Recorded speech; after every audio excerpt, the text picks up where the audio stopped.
প্রেমিক খাঁটি গোলামেরা যদি আসে, এইখানে আল্লাহ রাব্বুল আলামিন আসমান থেকে রহমতি ফেরেশতা নাজিল করে দেয়। ও প্রিয় মুসলমান ভাইরা, আল্লাহ যে আমাদেরকে সাহায্য করবেন, আমাদেরকে সত্যিকারে যে আমাদেরকে উপকার করবেন, আমাদেরকে বিপদ আপদ থেকে যে উদ্ধার করবেন, সেই প্রমাণটা হাদিস থেকে সরাসরি দেব ইনশাআল্লাহ। জোরে বলেন ইনশাআল্লাহ। বুখারী শরীফের 2333 নম্বর হাদিস। ও বাবারা মনে রাখবেন, বুখারী শরীফের 2333 নম্বর হাদিস থেকে প্রমাণ হয়ে যাবে, যদি কোনো খাঁটি প্রেমিক আল্লাহ তাআলার গোলাম যদি থেকে থাকে, আল্লাহ রাব্বুল আলামিন তাদেরকে সাহায্য করেন। আল্লাহ রাসূল সাল্লাল্লাহু আলাইহি ওয়াসাল্লাম বলেছেন, আব্দুল্লাহ ইবনে ওমর রাদিয়াল্লাহু তাআলা আনহু হাদিসটা বর্ণনা করেছেন, বিশ্ব নবী সাল্লাল্লাহু আলাইহি ওয়াসাল্লাম বলেছেন, তিনজন লোক সফরে বের হয়ে গেল, হঠাৎ বৃষ্টি শুরু হয়ে গেল, প্রচন্ড বৃষ্টি শুরু হয়ে গেল। বৃষ্টিতে আক্রান্ত হয়ে পাহাড়ে এক গুহার ভিতরে আশ্রয় নিল। আশ্রয় নেওয়ার পরে পাহাড় থেকে একটা পাথর গড়াতে গড়াতে গড়াতে গড়াতে এসে ওই গুহার মুখটা বন্ধ হয়ে গেল। তিন বন্ধু মহা মুসিবত পড়ে গেল। তিনজনের শক্তি নাই ওই যে পাথরটা সরাইয়া বের হয়ে যাবে।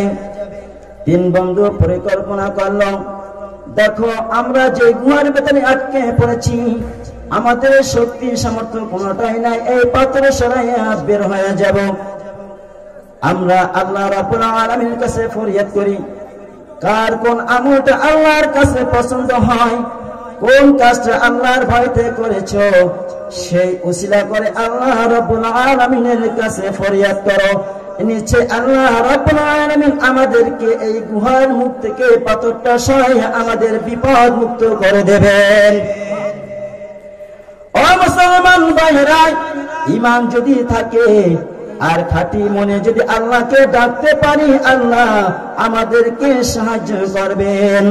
আল্লাহ রাব্বুল আলামিন সূরাতুল আলী ইমরানের 139 নম্বর আয়াতে বলেছেন, ওয়ালা তাহিনু ওয়ালা তাহজানু ওয়া আনতুমুল আ'লাউনা ইন কুনতুম মুমিনিন।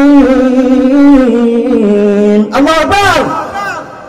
ও মুসলমান ভাইরা, আল্লাহ রাব্বুল আলামিন বলেছেন, তোমরা যদি মুমিন হও, তোমরা যদি খাঁটি মুসলমান হতে পারো, আমি আল্লাহ রাব্বুল আলামিনকে যদি ভয় করো, তোমরা বিজয়ী হবে, অবশ্যই তোমরা বিজয়ী হবে। এরপর আল্লাহ রাব্বুল আলামিন বলেছেন, ওয়া কানা হাক্কান আলাইনা নাসরুল মুমিনিন। ও দুর্গাপুর মুসলমান ভাইরা, আল্লাহ রাব্বুল আলামিন বলেছেন, এই সমস্ত মুমিন বান্দাদের উপর আমি সাহায্য করা আমার উপর ফরজ। ও মুসলমান ভাইরা, তিন বন্ধু পরিকল্পনা করলো। পরিকল্পনা করার শুরু করলো। প্রথম ব্যক্তি বলল, আয় রাব্বুল আলামিন, আমার পিতামাতা বৃদ্ধ ছিল, প্রতিদিন আমি গরু চড়াইতে যাইতাম মরুভূমিতে, প্রতিদিন সন্ধ্যাবেলা এসে আমি নিজ হাতে দুধ দোহন করতাম। দুধ দোহন করার পরে এসে আমার মা বাবাকে নিজ হাতে গরম করে তাদেরকে পান করাতাম। কোন ক্রমে একদিন আসতে দেরি হয়ে গেল। প্রতিদিনের ন্যায় আজকে আমি দুধ দোহন করে নিজ হাতে গরম করে যাইয়া দেখি মা বাবা ঘুমিয়ে গেছে। ও মুসলমান ভাইরা, ওই বান্দা বলতেছে, আমার মা বাবাকে ঘুম থেকে জাগাবো, এটা আমার কাছে পছন্দনীয় হলো না, এটা আমার কাছে কষ্টকর হলো। মা বাবা ঘুমিয়েছে আর আমি ঘুম থেকে জাগাবো, এটা আমার পছন্দ নয়। আমি দুধ গ্লাস হাতে নিয়ে তাদের শিওরে দাঁড়িয়েছিলাম, সারা রাত দাঁড়িয়েছিলাম, আর আমার ছোট ছোট বাচ্চারা আমার পায়ের কাছে পড়ে গড়াগড়ি করতেছে ক্ষুধার জন্য। আমার মা বাবার ভালোবাসার দিকে তাকিয়ে আমার ছোট ছোট সন্তানদের মুখের দিকে আমি না তাকাইয়া আল্লাহ রাব্বুল আলামিনকে খুশি করতে চেয়েছি। কারণ আল্লাহ রাব্বুল আলামিনের কথা বলেছেন, وَقَضَى رَبُّكَ أَلَّا تَعْبُدُوا إِلَّا إِيَّاهُ وَبِالْوَالِدَيْنِ إِحْسَانًا إِلَى آخِرِ الْآيَةِ। 17 নম্বর সূরা সূরাত বানী ইসরাঈল 15 নম্বর পারা 3 নম্বর পৃষ্ঠার 6 নম্বর লাইনের 30 নম্বর 23 নম্বর আয়াতে আল্লাহ তাআলা বলেন, ও বান্দারা, আমি রব আমার গোলামি করার পরে আমার পিতামাতার তোমার পিতামাতার খেদমত করবা। আমার রব এই হুকুম দিয়েছে, যার কারণে আমি আমার ছোট ছোট বাচ্চাদের দিকে না তাকাইয়া মা বাবার খেদমত করার চেষ্টা করেছি। প্রভু, এই কাজটা যদি তোমার সন্তুষ্টির উদ্দেশ্যে করে থাকি আর এই কাজটা যদি তোমার কাছে ভালো লেগে থাকে আল্লাহ, এই কাজের উসিলা করে তুমি আমাদের এই গুহার মুখ থেকে পাথরটা সরাইয়া দাও।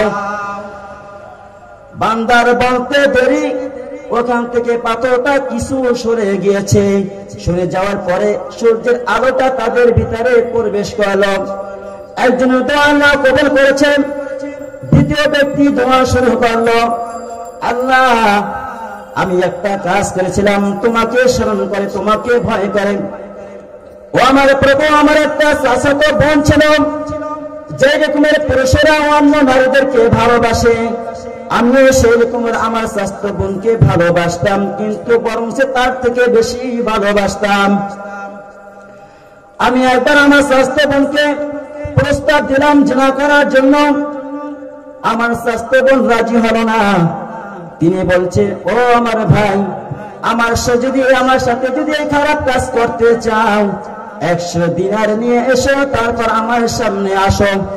কারণ চাচাতো বোনে বুঝছে যে ও 100 দিনার আনতেও পারবে না আর আমার সাথে জিনাও করতে পারবে না। কিন্তু ওই যুবক চেষ্টা নয়, শুধু প্রচেষ্টা করে 100 দিনার অর্জন করে ওই চাচাতো বোনের সামনে আসলো। বলতেছে, ও বোন, তুমি যে কথাটা বলেছিলা 100 দিনার আনবো, তারপরে আমার সামনে আসো। আমি 100 দিনার আসলাম। বোন তো মহা মুসিবতে পড়ে গেল। ওই বোন চিন্তা করল, হায় রব্বুল আলামিন, কি একটা শর্ত দিলাম, যে শর্তটা সে পূরণ করলো।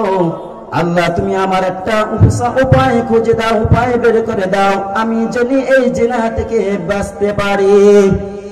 কারণ আল্লাহ রাব্বুল আলামিন বলেছেন, ওয়ালা তাকরাবুজ জিনা ইন্নাহু কানা ফাহিশাতাও ওয়া সাআ সাবিলা। আল্লাহু আকবার। 17 নম্বর সূরা সূরাত বানী ইসরাঈল 15 নম্বর পারা 4 নম্বর পৃষ্ঠা 3 নম্বর লাইনের 4 নম্বর রুকুর 32 নম্বর আয়াতে আল্লাহ তাআলা বলেন, ও বান্দারা, তোমরা কখনো জিনার ধারে কাছেও যেও না, কারণ এইটা হইল সবথেকে খারাপ পথ। এই আয়াতটা নাজিল হয় আবু উমামা রাদিয়াল্লাহু তাআলা আনহু বলেন, রাসূল কারীম সাল্লাল্লাহু আলাইহি সাল্লাম সাহাবীদেরকে নিয়ে বসেছিলেন। এই মুহূর্তে এক যুবক আসলো, এসে বলছে, ইয়া রাসূলুল্লাহ, আমাকে জিনা করার হুকুম দিন। এই কথা শোনার মাত্রই সমস্ত লোক রাগান্বিত হয়ে গেল। রাগান্বিত হয়ে তার কাছে এসে ধমকাতে লাগলো, এই যুবক, কথা বন্ধ করো, কি কথা বলতেছ? বিশ্ব নবী সবাইকে বলছেন, তোমরা নীরব হও, আমি এই তোমাদের যুবক ভাইদের ব্যাপারে আমি একটা সিদ্ধান্ত নিতেছি। যুবককে কাছে বসানো, বসানোর পরে বিশ্ব নবী সাল্লাল্লাহু আলাইহি ওয়াসাল্লাম বলেন, ও যুবক, তুমি কি এইটা পছন্দ করো, তোমার মায়ের সাথে অন্য কোন পুরুষের জিনা করো, এইটা কি তুমি পছন্দ করো? যুবক বলতেছে, আল্লাহি, আল্লাহর কসম খেয়ে বলতেছি, আমার জীবন নবী আপনার জন্য উৎসর্গ হোক, আমি এটা কখনো পছন্দ করব না, আমার মায়ের সাথে অন্য কেউ জিনা করবে। বিশ্বনবী সাল্লাল্লাহু আলাইহি ওয়াসাল্লাম বলেছেন, ও যুবক, তুমি যদি তোমার মায়ের সাথে জিনা করাটাকে যদি অপছন্দ করো, সবাই তো চাবে তার মায়ের সাথে কেউ জিনা না করুক, সবাই তো অপছন্দ করে।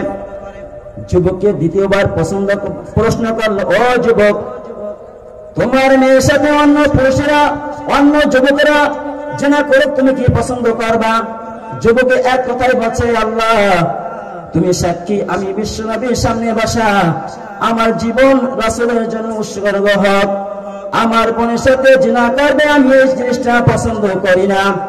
বিশ্ব নবী সাল্লাল্লাহু আলাইহি ওয়াসাল্লাম বলেন, ও যুবক, তুমি যদি তোমার বোনের সাথে জিনা করা যদি অপছন্দ করো, অন্য ভাইরাও তো সেই রকমের তার বোনের সাথে জিনা করা পছন্দ করে। ওই যুবক আর কোনো কথা বলে না। বিশ্বনবী এরপরে প্রশ্ন করলো, যুবক তুমি কি চাও তোমার মেয়ের সাথে অন্য যুবকরা জিনা করুক? যুবকে এক কথাই বলতেছেন। বিশ্বনবী বলতেছেন, ও যুবক তুমি যদি তোমার মেয়ের সাথে অন্য কেউ জিনা করে এটা যদি পছন্দ না করো, সবাই তো চাবে যে সবাই তো চাবে তার বোনের সাথে কেউ জিনা করুক, এটাও পছন্দ করে। এরপরে খালার কথা বলেছে, এরপরে বলেছে ফুফুর কথা বলেছে। যুবক এক কথাই বলেছে, আমার জীবন উৎসর্গ হোক বিশ্বনবীর জন্য, আমি এইটা পছন্দ করি না। বিশ্বনবী সাল্লাল্লাহু আলাইহি ওয়াসাল্লাম বলেছেন, ও যুবক তুমি যেটা নিজের জন্য পছন্দ করো তোমার ভাইয়ের জন্য সেটা তুমি পছন্দ করো। যুবক তারপরে কোন সাহাবীর দিকে কোন মানুষের দিকে মাথা তুলে তাকান নাই।